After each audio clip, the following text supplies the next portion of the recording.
Yes, good afternoon. This is Richard Elricci. We're live from Los Angeles, California. So yes, this is who I am. I've been here since 1990. I came here in Los Angeles after my bachelor in Casablanca. Actually, I had my bachelor at l'École Normale, and I came to Los Angeles, and I immediately fell in love with this city because it reminded me somehow of Los Angeles with the climate and with the ocean being at the west and etc. So I've been here ever since and working, for a company which I own, which is called Carla Mancini, and it's not really what I studied for, but since I've had so many people in my family being in the clothing business, I joined them and became a designer in the fashion industry. I had the chance to come here in 1980, kind of randomly. I visited a few universities in France, and I didn't find really that they were fit for what I wanted to do in my life. I studied sound engineering and musicology also, and I felt that Los Angeles was really the best place to be for that endeavor. This is a good question. That's a question that I'm asked very often because Carla Mancini is not a person, it's a fictitious name.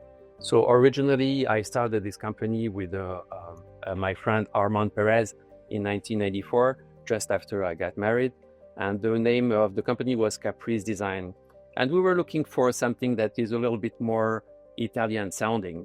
So we started with the Armando Ricciardi or Riccardo Armandi, nothing worked. And then all of a sudden came the idea of Carla Mancini, and it sounded great. It was perfectly musically sounded beautiful. And so we started this brand, and it's not really a person, it's a fictitious name, like we say. And the way I present it to my customer, I say, Carla Mancini is you, my customer, who love to wear something that is made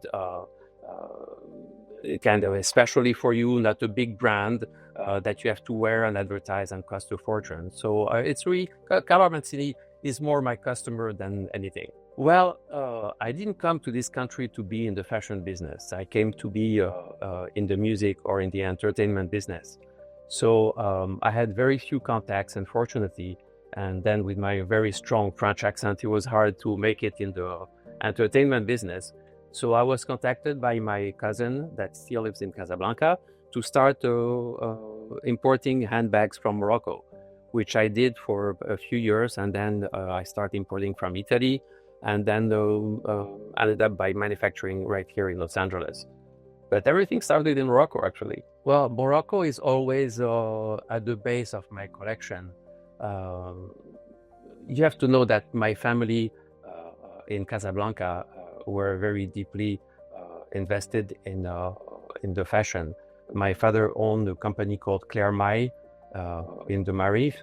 My cousin had a company called Leonard Mandel. He was doing the leather handbags and also accessories and clothing.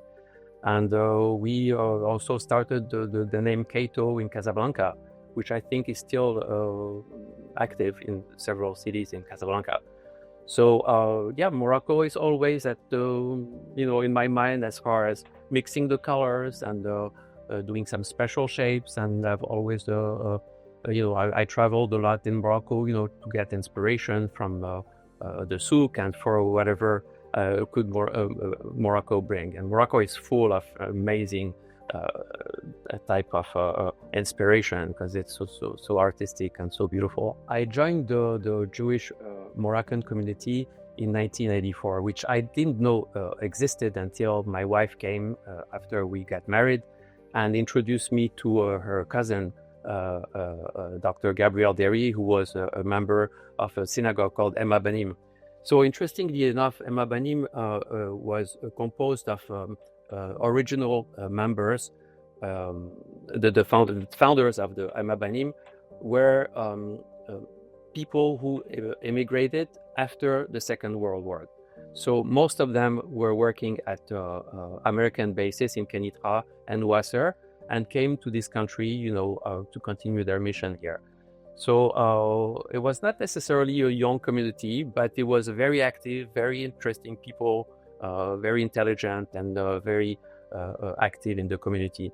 So in 1984, I joined them in the board of directors.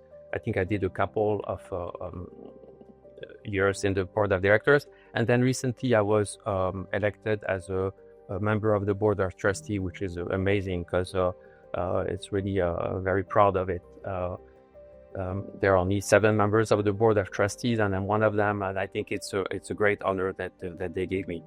And this community is in North Hollywood, which is in the north of Los Angeles. There are several Moroccan community in Los Angeles. Some of them are in what we call the West Side, which is next to Beverly Hills, Pico, Robertson, Fairfax. And there are a few great synagogues in the valley, like Emma Banim, Adat Yeshuram, which represent the Jewish community from Marrakesh. And yes, we are very active and always, looking to bring our roots together and teach our children how to continue, our Moroccan education. As a matter of fact, tonight I'm going to Hana. Imagine Hana in Los Angeles, 10,000 kilometers away from Casablanca. So it's our tradition that's still here, and they are here to stay.